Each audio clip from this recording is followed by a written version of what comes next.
Ya, assalamualaikum warahmatullahi wabarakatuh. Selamat pagi semuanya. Hamdan wa syukran lillah amma ba'd.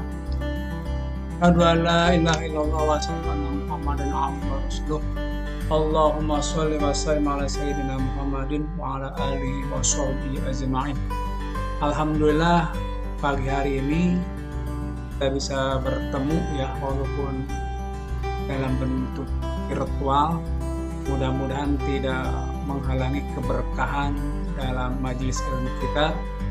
Kali ini Bapak sengaja memberikan video ini kepada kalian karena berhubungan selama seminggu ini ada kegiatan workshop pekerti untuk dosen baru.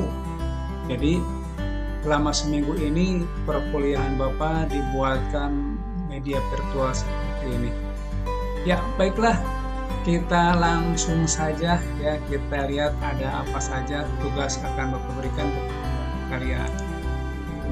Ya.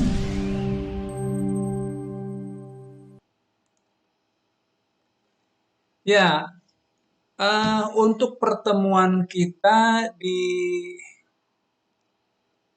mata kuliah ekonomi Islam ini dalam temanya penerimaan dan pengeluaran negara dalam ekonomi Islam.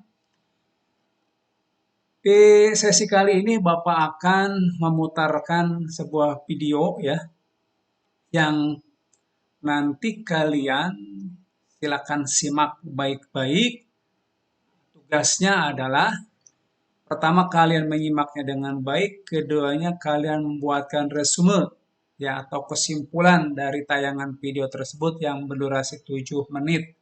Nah, kemudian resume atau kesimpulan tersebut kalian upload di BOC ya menggunakan tulisan tangan dalam selembar kertas saja. Sekali lagi Bapak minta kalian yang pertama simak videonya, kedua buatkan resumenya dengan tulisan tangan hanya 1 lembar saja, lalu dipoto atau di PDF kemudian disubmit di BOC. Bapak minta tidak ada yang sama ya. Tidak ada yang sama dalam penulisannya, kalian buatkan karangan sendiri. Itu yang akan lebih baik dan akan lebih dihargai. Oke, itu saja ya tugasnya untuk Bapak sesi mata kuliah ekonomi Islam dalam penerimaan dan pengeluaran negara dalam ekonomi Islam. Ya, kita simak videonya. Ya, ini videonya ya. Videonya udah Bapak siapkan. Yaitu sumber penerimaan negara pada masa Rasulullah Shallallahu Alaihi Wasallam.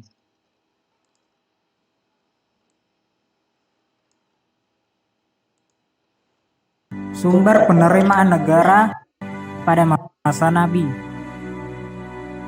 Bismillahirrahmanirrahim.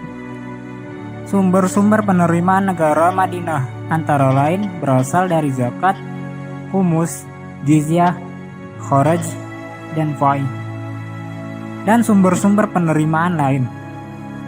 Sementara pengeluaran pemerintah meliputi biaya perang, santunan terhadap orang-orang yang membutuhkan, dan sebagainya. Untuk mengelola perbendaharaan negara, beliau mendirikan Baitul Mal. Berikut adalah beberapa sumber penerimaan negara pada masa Nabi. 1. Zakat.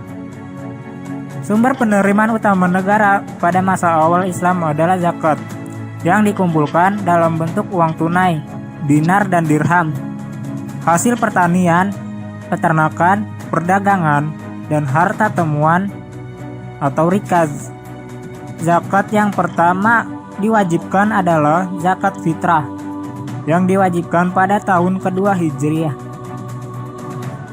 Zakat fitrah diwajibkan setiap bulan Ramadan. Besarnya 1 sok kurma, tepung, keju, atau kismis, atau setengah sok gandum untuk setiap muslim, budak, dan orang bebas, baik laki-laki maupun perempuan, muda ataupun tua, dan dibayar sebelum salat hari raya Idul Fitri. Dalam distribusi zakat, ada 8 sektor yang menjadi sasaran pendistribusian, yaitu orang-orang fakir, miskin, petugas zakat atau amil, mualaf, membebaskan budak, orang yang berutang dan tidak mampu membayar, musafir, dan fisabilillah. 2. Humus.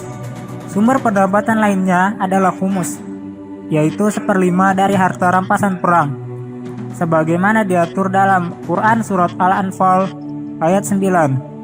Dalam ayat itu dinyatakan bahwa 1/5 dari harta rampasan perang adalah untuk 1. Allah dan Rasul-Nya, untuk negara dan digunakan untuk kesejahteraan umum. 2. Kerabat Rasul. 3. Anak yatim. 4. Orang-orang yang membutuhkan. Dan 5. Orang yang sedang dalam perjalanan. Rasulullah biasanya membagi humus menjadi 3 bagian. Bagian pertama untuk dirinya dan keluarganya. Bagian kedua untuk kerabatnya. Dan bagian ketiga untuk anak yatim, piatu, fakir miskin, orang yang membutuhkan, dan orang yang sedang dalam perjalanan. 4/5 bagian dari harta rampasan perang dibagikan kepada prajurit yang ikut dalam perang. 3. Jizyah. Penerimaan negara lainnya berasal dari sektor jizyah yang dibayarkan oleh warga non-muslim, khususnya ahli kitab, untuk jaminan perlindungan jiwa seperti properti, ibadah, dan bebas dari kewajiban militer. Pada masa Rasulullah, besarnya jizyah adalah 1 dinar per tahun. Untuk orang dewasa yang mampu membayarnya, perempuan, anak-anak, pengemis, pendeta, orang lanjut usia, orang gila, dan orang yang menderita penyakit dibebaskan dari kewajiban itu. Pembayaran tersebut tidak harus berupa uang tunai, tapi dapat juga berupa barang atau jasa. Sistem itu berlangsung hingga masa Khalifah Harun ar-Rasyid 170 sampai 193 Hijriah. 4. Kharaj. Kharaj merujuk pada pendapatan yang diperoleh dari biaya sewa atas tanah pertanian dan ladang milik umat. Jika tanah yang diolah dan kebun buah-buahan yang dimiliki non-muslim jatuh ke tangan orang Islam akibat kalah dalam pertempuran, aset tersebut menjadi bagian dari kekayaan publik umat. Karena itu, siapapun yang ingin mengolah lahan tersebut harus membayar sewa. Pendapatan dari sewa itulah yang termasuk dalam lingkup kharaj. 5. Sumber pendapatan lain. Sumber penerimaan negara lainnya adalah usyur. Usyur adalah bea impor yang dikenakan kepada semua pedagang, dibayar hanya sekali dalam setahun, dan hanya berlaku terhadap barang yang nilainya lebih dari 200 dirham. Biaya impor bagi orang-orang yang dilindungi atau zimmi adalah 5%, dan bagi pedagang muslim adalah 2,5%. Itu juga terjadi di Arab sebelum masa Islam, terutama di Mekah sebagai pusat perdagangan regional terbesar. Sumber penerimaan negara lainnya adalah dari pembayaran tebusan tawanan perang.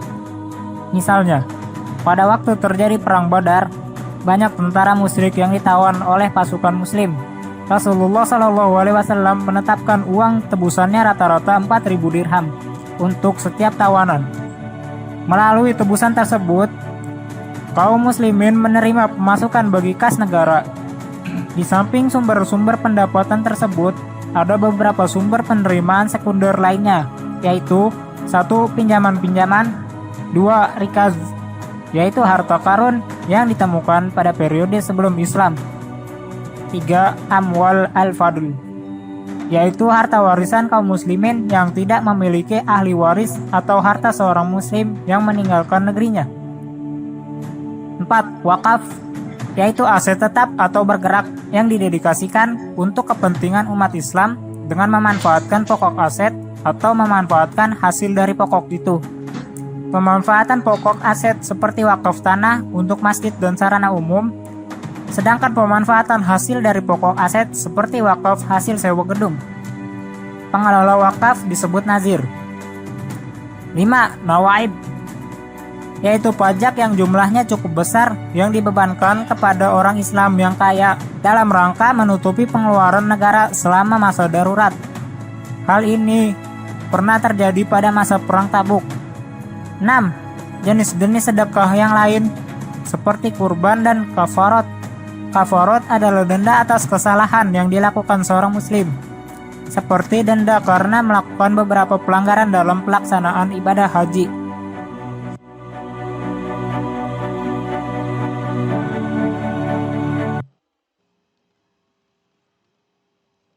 Ya, itu tadi ya tampilannya sudah kita saksikan bersama. Oke. Jadi sekali lagi tugas kalian adalah menyimak video tadi, kemudian membuatkan resume atau kesimpulannya hanya 1 lembar saja, ditulis tangan, lalu dipoto, dikirimkan, disubmit di BOC. Terus biasakan kalian mengerjakan sendiri, tulis tangan sendiri, ya, dengan kalimat sendiri. Oke. Waktu pengerjaannya, Bapak kasih waktu 2 hari ya, hari ini dan hari besok, artinya hari Rabu dan hari Kamis, untuk submitnya ke BOC. Oke, itu saja mungkin yang bisa Bapak sampaikan sebagai pengantar kuliah kita di mata kuliah ekonomi Islam dalam penerimaan dan pengeluaran negara dalam ekonomi Islam.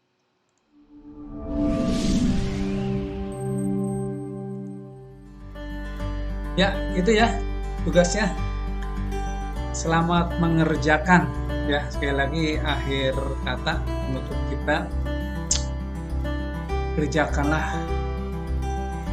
dengan sungguh-sungguh, maka akan mendapatkan hasil yang akan buat kita menjadi senang.